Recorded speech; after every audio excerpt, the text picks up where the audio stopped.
असं तुम्हाला वाटलं की हो कधी की बाबा मिल्क चार्जर आता महागडं वाटतंय?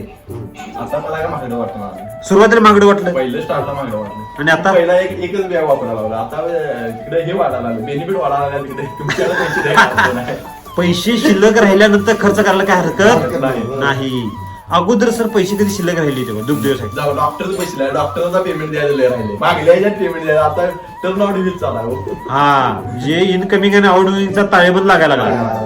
आधी काय व्हायचं येईल तेवढं सगळं डॉक्टरला. नुसतं डॉक्टर पैसे घेऊन गेले काय हरकत नाही, परंतु जनावरांना पण त्रास आहे ना साहेब. आपल्या खिशाला टाच आहे आणि डॉक्टरची भर आहे. तिथली एक तर गाय अशी आहे की जी गाभण राहील नाही.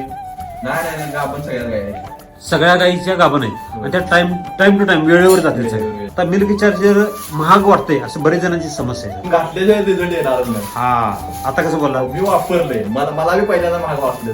हा मग आता कसं चालू आहे? आता डायरेक्ट तेच चालू आहे. सगळं चिलेटेड फिलेटेड सगळं सगळं बंद केलं आता. आता बारड्या मी एक बी बारडी द्यायला, कारण का वर सगळी बारडी झाली की वर बारडी टाकून ठेवायची. मागे कोण तर म्हणा तू वापरायलाच नाही म्हणणार मग पडली. पुरावा करून ठेवायला लागलाय म्हणा की होय, न वापरलेलं दिसणार तुम्हाला. दुसरी कुठलीच बारडी नाही. पण किती वापरले हे आपल्याला सुद्धा कॉन्फिडन्स येते.